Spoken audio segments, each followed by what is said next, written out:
रमेश जी के सबसे छोटे बेटे मोहन का विवाह धूमधाम से संपन्न हो गया था। रमेश बाबू और सुशीला देवी को 4 संतानें थीं, 3 बेटियां और चौथे में सबसे छोटा पुत्र मोहन। रमेश बाबू जब करीब 30 वर्ष पूर्व इस शहर में आए थे तो उन्होंने सड़क किनारे साप्ताहिक बाजार में रेडीमेड कपड़े का काम बेचना शुरू किया। एक कमरे का घर, उसी में किचन, बेडरूम और दुकान का सामान भी। बेहद तकलीफ भरे कितने वर्ष गुजरे थे उन दोनों ने, किंतु कठोर परिश्रम और बच्चों को बेहतर जीवन देने के ललक की वजह से वो हर मुश्किल से लड़ते हुए आगे बढ़ते चले गए थे। आज शहर के मुख्य चौराहे पर उनकी मशहूर रेडीमेड कपड़ों और साड़ियों का शोरूम था।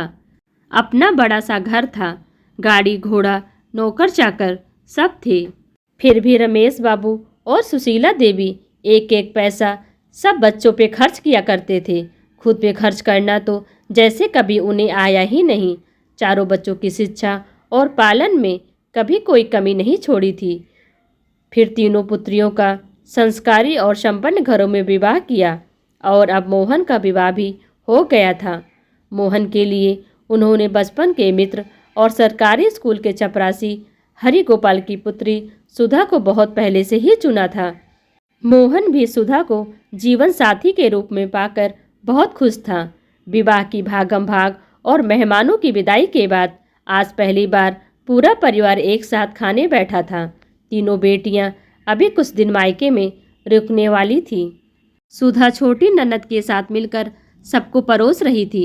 सुधा बिटिया और मोहन, अब तुम दोनों सप्ताह 10 दिन के लिए कहीं घूम आओ। तुम दोनों का दाम्पत्य जीवन आरंभ हो रहा है। विवाह के उपरांत मनुष्य का नवजन्म होता है। ऐसे में तुम दोनों कुछ दिन किसी ठंडी और हरे भरे इलाके में बिताकर आओ ताकि दाम्पत्य जीवन हमेशा ठंडक और हरियाली बनी रहे। रमेश बाबू ने भोजन के पश्चात इलायची का दाना मुंह में रखते हुए कहा, तुम्हारे बाबूजी ठीक कह रहे हैं बेटा। दुकान और घर की फिक्र छोड़कर तुम दोनों कुछ दिन के लिए बाहर घूम आओ। सुशीला देवी बेटी की तरफ देखते हुए कह रही थी, माँ बाबूजी आप दोनों की अनुमति हो तो मैं कुछ कहना चाह रही थी। सुधा नजरें नीचे करते हुए बीच में बोल पड़ी, हाँ बेटा बोलो बोलो, इसमें भला अनुमति की क्या बात है। सास ससुर एक साथ बोल पड़े, माँ बाबूजी आप दोनों ने पूरा जीवन बच्चों के बेहतर भविष्य के लिए खपा दिया है।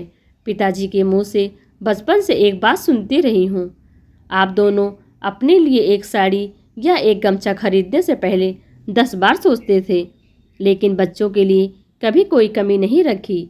बाबूजी आप दोनों तो शादी के बाद किसी बर्फीले या हरे भरे इलाके में घूमने नहीं गए। फिर आप बताइए कि कैसे इतना ठंडा स्वभाव और हरा भरा दाम्पत्य जीवन आप दोनों को मिला।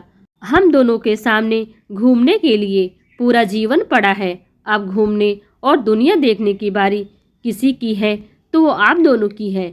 हम दोनों ने आप दोनों का यूरोप घूमने का 1 महीने का प्लान बना दिया है। वीज़ा टिकट सबका इंतजाम हो चुका है।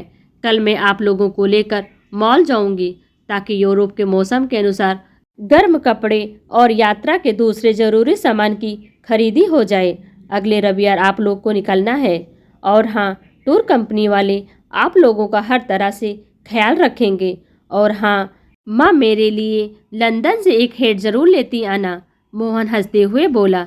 फिर सुधा और मोहन खिलखिलाकर हंसने लगे।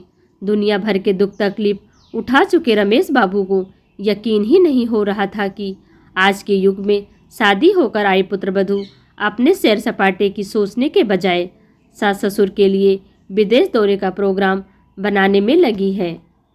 वाह भाभी, आप दोनों ने खुद की बजाय मम्मी पापा के हनीमून का इंतजाम कर दिया है। बोलते हुए तीनों बहनें अपने भाई और भाभी से लिपट गई थीं। दोस्तों, ये कहानी कैसी लगी कमेंट कर ज़रूर बताइए। वीडियो को लाइक कर चैनल को सब्सक्राइब कर लीजिए। Thanks for watching.